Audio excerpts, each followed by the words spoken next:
Hi guys, what's up? Welcome back to my channel MX Swag. Snapseed app এডিটের জন্য খুবই একটা interesting app আর এটা আমাদের প্রায় সকলের কাছেই থেকে থাকে। কিন্তু আমরা অনেকেই জানি না যে এই অ্যাপটা ব্যবহার করে অসাম এডিট করা যায়, অনেক ভালো ভালো এডিট করা যায়। তো আজকের ভিডিওটা কিন্তু খুবই ইন্টারেস্টিং, অর্থাৎ স্ন্যাপসিড অ্যাপের বিভিন্ন টুলস দিয়ে বা বিভিন্ন ট্রিক্স ইউজ করে আমরা একটা ছবি এডিট করব। তো ভিডিওটা প্রথম থেকে শেষ পর্যন্ত দেখবেন। আর আপনি যদি আমার চ্যানেলে নতুন হয়ে থাকেন তাহলে সাবস্ক্রাইব করবেন, বেল আইকনে ক্লিক করতে ভুলবেন না এবং লাইক দিবেন। So without wasting any more time, let's get started.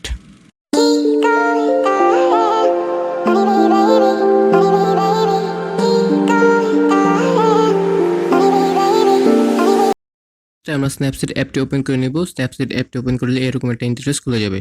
তো আমার কাছে একটা ছবি ছিল, সেটা ইম্পোর্ট করি। তো এখানে উপরে দেখা আছে যে ওপেন নামে একটা অপশন, ওপেন ক্লিক করি। তো এইখানে আমার কাছে একটা ছবি আছে, এটা ইম্পোর্ট করে নিই। তো এই ছবিটা দেখতে ঠিকঠাক লাগছে, অর্থাৎ সিম্পল একটা ছবি লাগছে, মানে তত একটা আহামরি ছবি লাগছে না। তো এটাকে এডিট করে কিভাবে একটা সিনেমাটিক টোন দেওয়া যায় বা কিভাবে একটা ডেপথ একটা লুক দেওয়া যায় সেটাই আজকে আমরা জানবো।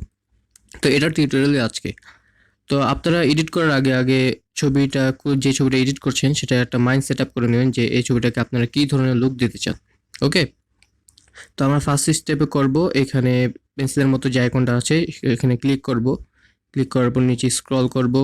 স্ক্রল করার পর এখানে একটা অপশন দেওয়া আছে ডাবল এক্সপোজার নামে, এটাতে ক্লিক করব। ক্লিক করার পর নিচে দেখেন একটা প্লাস আইকনের মতো অপশন দেওয়া আছে, এখানে ক্লিক করব। তো এটার জন্য আমি একটা স্কাই সিলেক্ট করে রেখেছি। এই স্কাইটা, যেহেতু আমাদের ব্যাকগ্রাউন্ডের স্কাইটা একদম হোয়াইট বা সাদা, তো এটা দেখতে মানে কোনো রকম ভালো লাগে না, একটা নর্মাল একটা ছবি। তো এটা স্কাইটা চেঞ্জ করতে হবে। আমি এই কনসেপ্টটা আগে থেকেই রেখেছি। তো এই ছবিটাকে আমরা ফিট করে দেব ব্যাকগ্রাউন্ডে। ওকে, এবার আমরা নিচে একটা অপশন দেওয়া আছে, এই অপশনটাতে ক্লিক করব। ক্লিক করে এটাকে বাড়িয়ে দিব, দেখব কতটুকু ঠিক আছে। তো আমার কাছে আরও বড় দরকার। ওকে, এই পর্যন্ত ঠিক আছে। এবার আমরা এটার ফুল অপোসিটি বাড়িয়ে দিব। এবার আমরা ডান ক্লিক করে দিব। কোনো টেনশনের কিছু নাই। উপরে যে একটা অপশন রয়েছে এখানে আমরা ক্লিক করব। এখান থেকে আমরা যাব ভিউ এডিটসে। এখান থেকে আমরা যাব ডাবল এক্সপোজারে। এরপর ফার্স্ট থেকে সেকেন্ড যে অপশনটা, এটা আমরা ক্লিক করব। তো এখানে দেওয়া আছে ডাবল এক্সপোজার 100, নিচে দেওয়া আছে এটা হচ্ছে ডাবল এক্সপোজারের অপাসিটি। তো অ্যাট ফার্স্টে আমরা 100 অপাসিটি রাখবো না, কারণ এটা অনেক হার্ড হয়ে থাকে। তো আমরা 75 বা 50 রাখবো। আমি এখানে 75 রাখছি, উপর দিয়ে নাকি পেন্ট করছি। তো এই পেন্টটা কিন্তু খুব ভালোভাবে করতে হবে, না হলে কিন্তু নকল লাগবে। তো আমি এখানে অপাসিটি কমিয়ে নেই 50। এখন যে জায়গাগুলো আছে এখান থেকে অপাসিটি কমিয়ে কিন্তু পেন্ট করতে হবে। এখান থেকে মানে খুব সুন্দরভাবে কিন্তু এখানে অপাসিটি কমিয়ে পেন্ট করে দিতে হবে এভাবে। আমি জুম করে নিই। জুম করে কাজ করলে খুব ভালো হয়, আপনারা ট্রাই করবেন জুম করে করার। এখান থেকে এটা করে নিই। ওকে, এবার আমরা এখান থেকে অপোজিটটা একটু বাড়িয়ে দেব, একটু বাড়িয়ে দেখি কি হয়।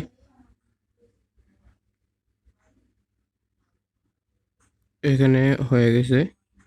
ওকে, এবার আমরা জুম আউট করে এভাবে পেন্ট করে দেব। ওকে, এইখান থেকে নিচের দিক থেকে যে এজেসটা রয়েছে এটা হার্ড রয়েছে, যেমন আমি জুম করে দেখাই এই অংশটা কিন্তু হার্ড রয়েছে, তাই এটা আমি 25-এ রাখছি, হালকা করে পেন্ট করে দিচ্ছি। ওকে ওকে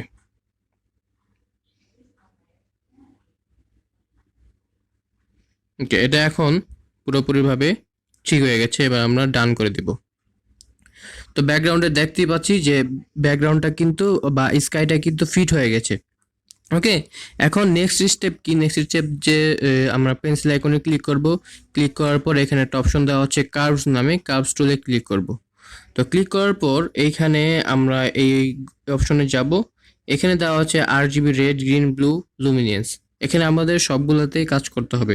তো RGBতে আমি হাইলাইটটা হালকা উপরের দিকে রাখছি, হালকা মিড টোনসটা নিচে, আর এরপরে যে লোয়ার মিড টোনটা আছে সেটাও একটু কন্ট্রাস্ট একটা ডেপ লুক দিবে তার জন্য। ওকে, এখানে RGBর কাজ শেষ।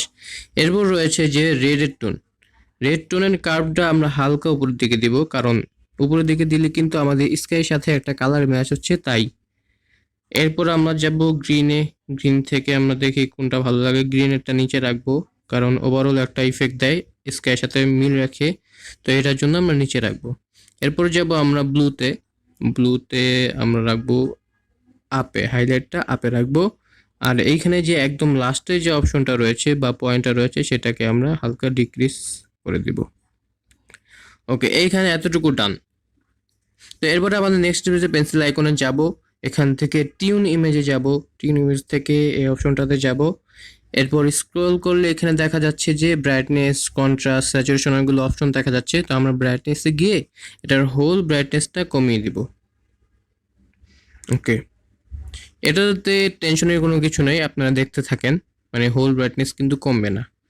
তো আমি এখানে 989 রেখে ডান করে দিচ্ছি। এবার আমরা এই অপশন উপর অপশনে ক্লিক করব, এখান থেকে ভিউসে যাব, এখান থেকে টিউন ইমেজে যাব, তারপর এই অপশনটাতে যাব। এখন আমরা অপোজিটে 50 রেখে উপর থেকে পেন করে দেব আর নিজের দিক থেকে পেন করব। ওকে, তো এটার মানে হচ্ছে যে নিচের থেকে একটা ডিপ ফিল আসলো আর মাঝখান দিক দিয়ে সাদা রইলো। এটা একটা কনসেপ্ট আমি ভেবে রেখেছি আগের থেকেই। এখন আমরা অপোজিট আরেকটু বাড়িয়ে দিই, 75 করে উপর দিক থেকে পেন করে দিই। ওকে, এবার আমরা ডান ক্লিক করে দিই। তো এখন আবার যাব পেন্সিল আইকনে, এখান থেকে ব্রাশ টুলটা নিব, ব্রাশ টুল থেকে এক্সপোজারটা নিব, এখানে অবশ্যই 0.3 রাখবো আর মাঝখান থেকে পেন করে দিব। আর স্কাইরে এখান থেকেও ওভারঅল না, মানে এই জায়গাটুকু পেন করে দেব যাতে একটু সুন্দর লাগে। তো এখন কিন্তু এটা ডেপথ ক্রিয়েট হয়ে গেছে, অর্থাৎ একটা গভীর একটা ভাব রয়েছে, অর্থাৎ এখানে বোঝা যাচ্ছে যে স্কাই থেকে একটা আলো পড়ছে এই টেম্পলগুলোতে, আর নিচ দিক থেকে এগুলো কালো বা ব্ল্যাক। তো এটাকে আরো রিয়েলিস্টিক বানানোর জন্য আমরা যাব এই পেন্সিল আইকন থেকে ব্রাশ টুল থেকে স্যাচুরেশন ব্রাশে, এখান থেকে স্যাচুরেশন 10 রেখে আমরা পেন করে দিব, এইভাবে স্যাচুরেট করে দিব।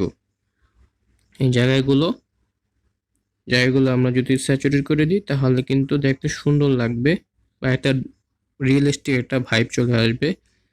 তো আমি এখানে পেন করে দিচ্ছি, একটু সময় লাগে, আপনারা একটু সময় নিয়ে করবেন, যেটাই করবেন সময় নিয়ে করবেন, তাহলে কিন্তু একটা ভালো রেজাল্ট পাবেন।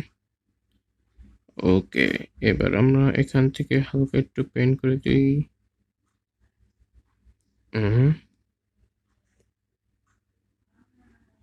ওকে, ফাইন। এখন কিন্তু একটা চমৎকার একটা লুক চলে আসছে। এরপর আমরা করতে পারি কি, এবার আমরা যাব পেন্সিল আইকনে, এখান থেকে টিউন ইমেজে যাব। তো এবার আমরা ওভারঅল স্ক্রল করে ওভারঅল ছবিটার একটা কালার গ্রেডিং করব বা লাইট অ্যাডজাস্টমেন্ট করে থাকবো। তো ব্রাইটনেস আমরা হালকা বাড়িয়ে দিই, কন্ট্রাস্ট হালকা বাড়িয়ে দিই, স্যাচুরেশন কমিয়ে দিই, অ্যাম্বিয়েন্সটা সামনের দিকে মানে মাইনাসের দিকে রাখি অ্যাম্বিয়েন্স। এবার আমরা হাইলাইটস বাড়িয়ে দিই বা আপের দিকে রাখি, এরপর শ্যাডোস আমরা মাইনাসের দিকে রাখি, এরপর ওয়ার্মথ আমরা প্লাসের দিকে রাখলাম। ওকে, এবার আমরা আবার যাব পেন্সিল আইকনে, এখান থেকে ব্রাশ টুলটা সিলেক্ট করব, এখান থেকে এক্সপোজার নিব, এখান থেকে আবার এক্সপোজার পেন করে দিব। ওকে, আবার যাব ব্রাশ টুলে, পেন্সিল আইকন থেকে এখান থেকে স্যাচুরেশন ব্রাশটা নিব, এখান থেকে স্যাচুরেট করে দিব এই জায়গাটা যাতে হাইলাইট হয়ে থাকে। ওকে, ঠিক আছে, কত সুন্দর কিন্তু একটা ডেপথ লুক ক্রিয়েট হয়ে গেল, অর্থাৎ একটা সিনেম্যাটিক টোন কিন্তু হয়ে গেল। তো আমাদের এইখানে কনসেপ্টটা কিন্তু পুরোপুরিভাবে সম্পূর্ণ হয়ে গেল। তো আমি বিফোর যদি দেখাই, বিফোর ছিল এরকম একটা মানে খুবই নর্মাল একটা ছবি, মানে কোনো এটার কোনো মিনিং নেই। আফটার কিন্তু একটা খুবই একটা ডেপথ লুকের বা সিনেমাটিক টোনের একটা কনসেপ্ট হয়ে গেল। তো ফার্স্ট হিসেবে আমরা কিন্তু অনেক কষ্ট করেছি, এখানে বোঝা যাচ্ছে যে স্কাই থেকে একটা রশ্মি চলে আসছে আর মাঝখান থেকে উপর থেকে নিচ থেকে কালো, মানে একটা ডেপথ লুক বা সিনেমাটিক লুক চলে আসলো। আবার দেখায় বিফোর এরকম ছিল, আফটার এরকম হয়ে গেল। তো এই ছিল আজকের ভিডিও টিউটোরিয়াল। আপনাদের যদি এই ভিডিওটা কোনো উপকারে আসে তাহলে দেখবেন, ভিডিওটা সম্পূর্ণ দেখবেন। তো ভিডিওটি ভালো লাগলে লাইক দিবেন, সাবস্ক্রাইব করবেন এবং বেল আইকনে ক্লিক করতে ভুলবেন না। ধন্যবাদ।